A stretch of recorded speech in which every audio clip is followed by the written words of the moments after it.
Yeah,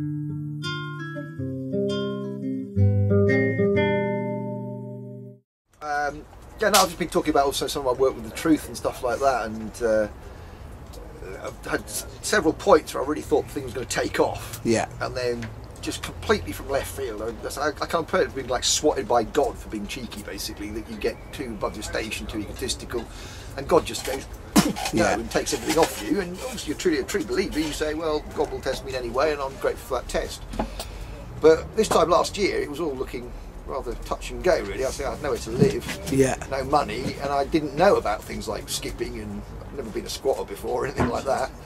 So I was kind of thrust into these things, but I then realised what a great lifestyle, you know. I mean, and I had actually gone on public platforms for many years and said, you know, you've got to source your own fuel and food, otherwise you're not truly free. And then suddenly I found myself actually living the philosophy I've been talking about. Beautiful. So that's good, right? Yeah, no, it's good. No, so this is all really positive. Yeah. And we've now come on a year from there, and I've learned a lot more. I was just checking out my stuff today, and I've done chapter and verse on it, and I know exactly what we need to do to beat the system, basically. I'm a man with a plan. I like that. Sounds very interesting. So, and I heard you say something as well, is that, you know, if you don't, one of the beliefs I have, sorry, what's your name, John? Dave, Simon, nice to meet you, Dave. Yeah, one of the beliefs I have is, I was saying to the guys earlier, is if you don't find that love within yourself, if you don't find that inner or almost acceptance, forgiveness, calmness within yourself, release the ego, let go of all the fear, the pain, the anxiety, and so on, then unfortunately you're just going to create the same systems in a new environment. Yeah, exactly. Yeah, no, but the whole idea of living in love, you've got to when you're doing something like this, because you come up against some really quite nasty information about nasty people. And if you start hating those people, that's going to reflect on you, and it's going to bring dark energy and chaos to anything you're involved in. So you've got to be in love to actually love the New World Order. You've got to love your enemy, basically. And again, it just makes common sense. If you love, you add to the sum total of love in the universe. If you hate, you add to the sum total of hatred. It's really that simple. And that's what I say to people. Why hate? I mean, obviously I accept we're prey to emotions. I'm prey to them still. But as long as you realise when you're hating very quickly and consciously think you must project love to that person, you instantly wipe clean the karmic slate. God is not interested in punishing people if they've learnt the lesson. The important thing to learn about the universe doesn't actually punish you for being a torturer. It punishes you for not realising torture's wrong. And it's just an important distinction. So we can all make a mistake. This is a very dark world. It's sometimes very chaotic. You're walking through a minefield at times. And therefore you will make mistakes. But it's how quickly you realise you've made a mistake, basically, and make good. To realign the karma, right? Yeah, realign the karma. Yeah, there's no karma as long as you know in your. You say you've got to be in your heart. You can't just say, well, I've done something wrong. You're not really believe it. If you believe in your heart, you've done something wrong. That's it. God's happy with that. That's fine. And I say, you know, man could learn from that. I compare the sublime nature of God's law and God's justice, which is love your neighbour as you love yourself. You don't harm the rights of another real man. You can do what you like. Compared to all of their constitutions, laws, judicial rulings, which all actually account for the mess on the planet now. The fact that we have white phosphorus dropped on kids in Afghanistan and Iraq and Lebanon and Gaza.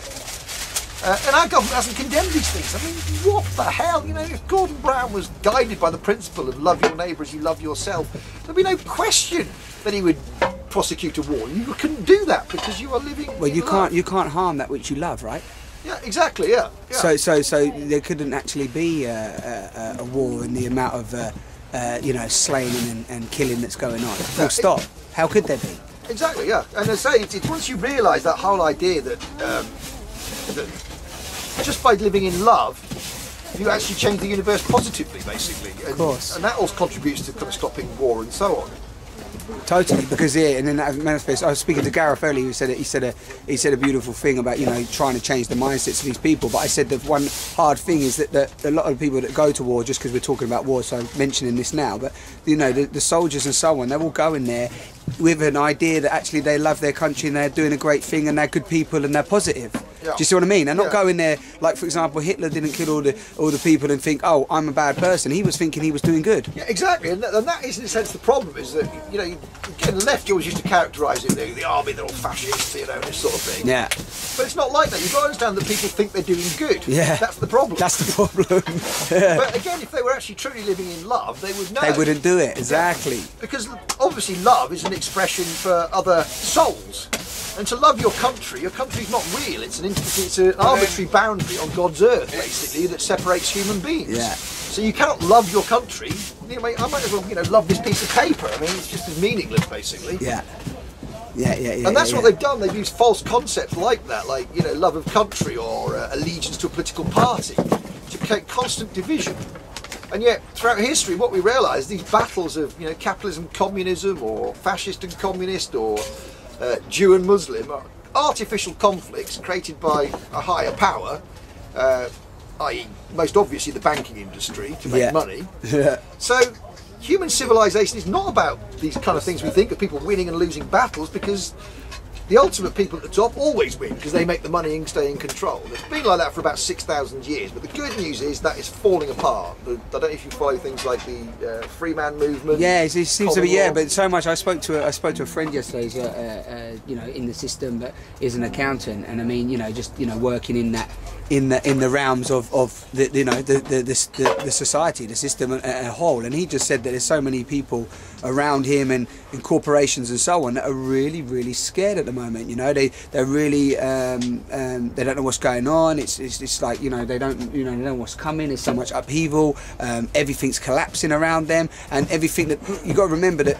People believe in these things, and they believe in them, and they give them so much attachment and so much, to define them as their life, that when they start to fall, well, then they're starting to realise, well, my God, I don't have anything, because they don't have, do you know what I mean? They don't have that core essence of being really, and loving yourself, accepting yourself, and so on. Whatever that brings, that calmness. Yeah. The problem is that obviously what's happening is the universe is changing in the run up to 2012, but there's no acknowledgement of that in the mainstream media. Nothing. So people are realising more and more that their own experience of the world is actually in many cases completely the opposite of what they're told in the mainstream media. Yeah. Now obviously you're confident in yourself, you live in love, you can see that, and you can see that the mainstream media is wrong. But people who are less confident are in a situation where they just don't almost say it. The emperor's got no clothes kind of thing. That's what they should be shouting, and they don't say that. So they're going into these almost like kind of conflict within, which leads to all sorts of turbulence.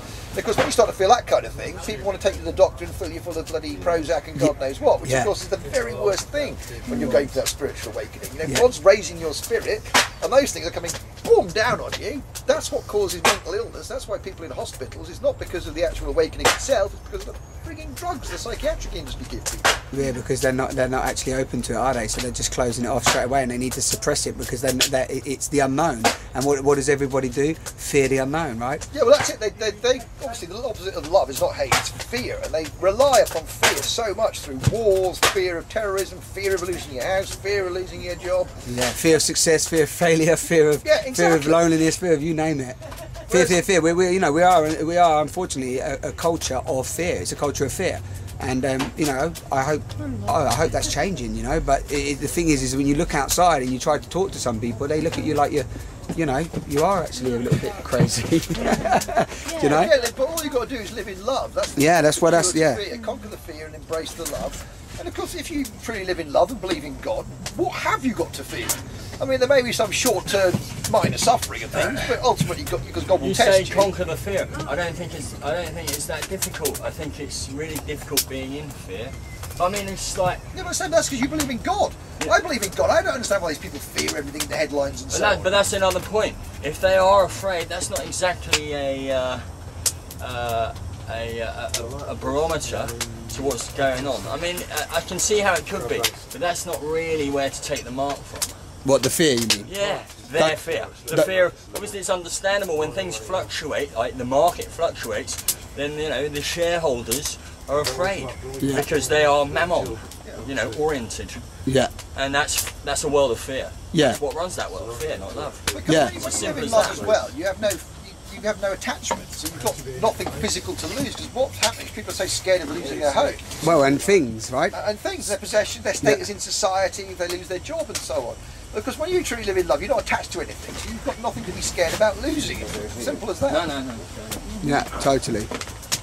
And you know, the other thing though as well is that people, if you talk, you're saying love and you're saying God, and then you mention God, and you mention God to people as well, and then people are scared of that. Well, this is because religions have made you scared of God. They've tried to appropriate God and they say, if you disobey our rules, God will punish you. And actually, your punishment actually comes from yourself. Because the principle of karma gives you back what you give it. So if you give it love, it gives you love back. You give it hatred, it gives you hatred back, so on. Yeah. So actually, you are responsible for your own retribution, essentially. So as long as you live in love, it's all okay. You don't have to worry about karma or punishment and anything else. And God does not punish you. It's karma that punishes you. There's a separate God who kind of loves you, basically. So do you think the essence of this? No, that's cool. Just throw it around. Don't worry.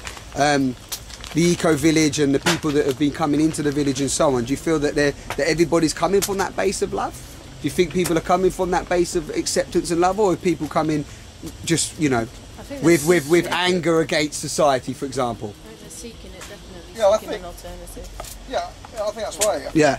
They're seeking like an alternative to what they're experiencing. Spiritual community, enlightenment, movement away from that fear of scarcity, and learning to actually be sufficient on like abundant resources, and realising that we have everything we need. So we don't need money. We're wealthy in other ways. Within as well, we're wealthy, beyond belief. We don't need these things. Yeah, and if people just come for a look around, it's like it just takes them a walk around to realise that. Yeah.